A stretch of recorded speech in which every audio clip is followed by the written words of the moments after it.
Kasus penyebaran video asusila yang santer diduga mirip dengan artis Gisela Anastasia terus bergulir.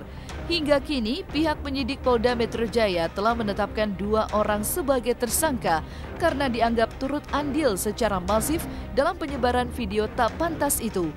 Dan Rabu 2 Desember 2020, Kombes Pol Yusri Yunus menjelaskan kelanjutan kasus tersebut, yang mana pihak kepolisian akhirnya melimpahkan berkas perkara video asusila tersebut ke pihak jaksa penuntut umum untuk diperiksa apakah telah cukup untuk naik menjadi P21 atau tidak.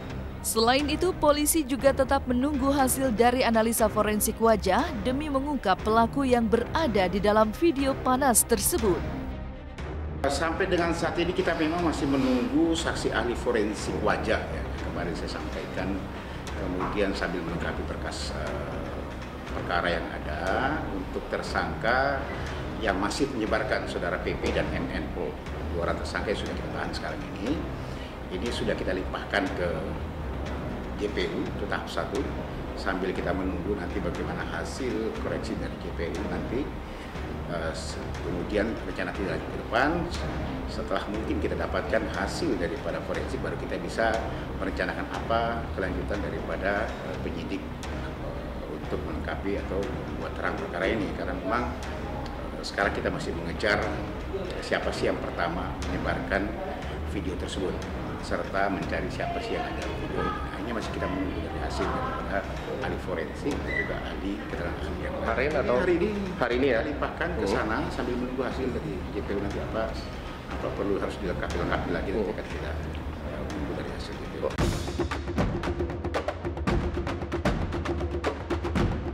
Selain itu, polisi juga masih berupaya mengejar salah satu pelaku yang diduga juga ikut menyebar video asusila tersebut secara masif. Sementara itu, kasus video panas yang kini tengah menimpa Giselle bukanlah kali yang pertama. Di tahun 2019, Giselle juga pernah mengalami hal serupa. Lantas, benarkah ada kemungkinan polisi akan memanggil kembali Gisela Anastasia? Kemudian kita masih mencari siapa penyebar pertama, jadi bertahap ya. Sampai dengan nanti siapa yang ada di dalam video tersebut. Dan ya, ke depannya sambil berjalan kita melihat situasi, bagaimana hasilnya nanti. Kalau memang ada hasilnya memang diperlukan untuk dipanggil lagi saudari GA, ya, kita kan juga pemanggilan tersebut. Itu yang mirip, karena kan yang mirip GA ya. Ini masih kita dalami semuanya. Semalam. Cuman ya udah, kita ya paling ya udahlah, udah pernah juga gitu kan, jadi udah kita hadapin aja. Nah kemarin juga masih diproses, jadi ya akan berjalan berbarengan aja lah gitu.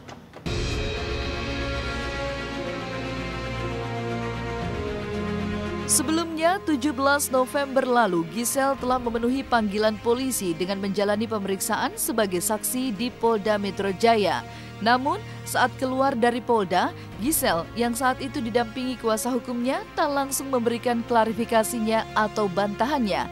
Hal itu pun akhirnya membuat Kirdi Putra, pakar mikroekspresi, untuk menganalisa perbedaan mimik dan gestur tubuh Giselle saat menghadapi kasusnya dulu dan saat ini. Lantas, benarkah Giselle menyembunyikan sesuatu kekhawatiran di dalam dirinya yang tak ingin diungkapkan ke hadapan publik?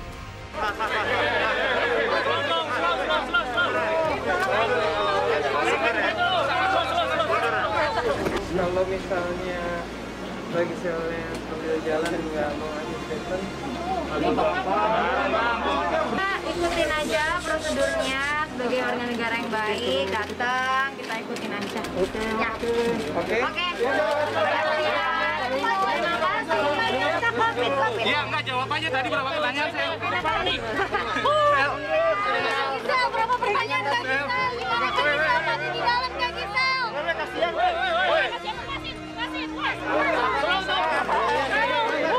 Jadi kalau kita bandingkan tentang ekspresi wajah, jelas agak susah dibandingkan karena yang sekarang ya, secara protokol COVID mengharuskan kita semua pakai masker, sehingga kita membandingkan ekspresi bagian wajah bagian atas, bagian bawah segala macam itu udah nggak mungkin. Tetapi bahwa ada sebuah respon major response atau respon ada sebuah respon besar yang memang kita nggak bisa yang sangat terlihat ya. Kalau kita bicara respon besarnya tahun sebelumnya, tahun 2019 kemarin, terlihat sekali bahwa Giselle itu menghadapi media dengan blunt. Blunt itu langsung belak-belakan, tek gitu ya, yang istilahnya direct ya. Dia bilang bahwa oke, kita laporin, tuntut, nggak akan dimaafin. Satu strategi yang dipakai bisa jadi ini ada sebuah strategi yang menghindari katakanlah untuk memberikan statement langsung pada teman-teman media atau pers. Ada beberapa kemungkinan yang bisa membuat ini dilakukan oleh timnya Giselle. Kemungkinan pertama adalah ada pukulan yang terasa berat karena udah dianggap beberapa kali nih menimpa pada dia. Istilahnya, ada apa, kenapa gue terus ya? Ya, yang ini sebenarnya bisa dijawab karena ya salah satunya dia dianggap public figure dan dianggap bahwa fenomenal. Yang kedua adalah ini memang cara yang diberikan, diinisiasi, yang dipersiapkan oleh lawyernya, penasihat hukum bahwa udah deh nggak usah banyak ngomong deh gitu. Ya, yang ketiga memang ada sesuatu yang memang disembunyikan. Kemungkinan ini yang paling bisa terjadi ketika proses kebandingan antara yang tahun lalu dan tahun sekarang. Sebenarnya sedih sih,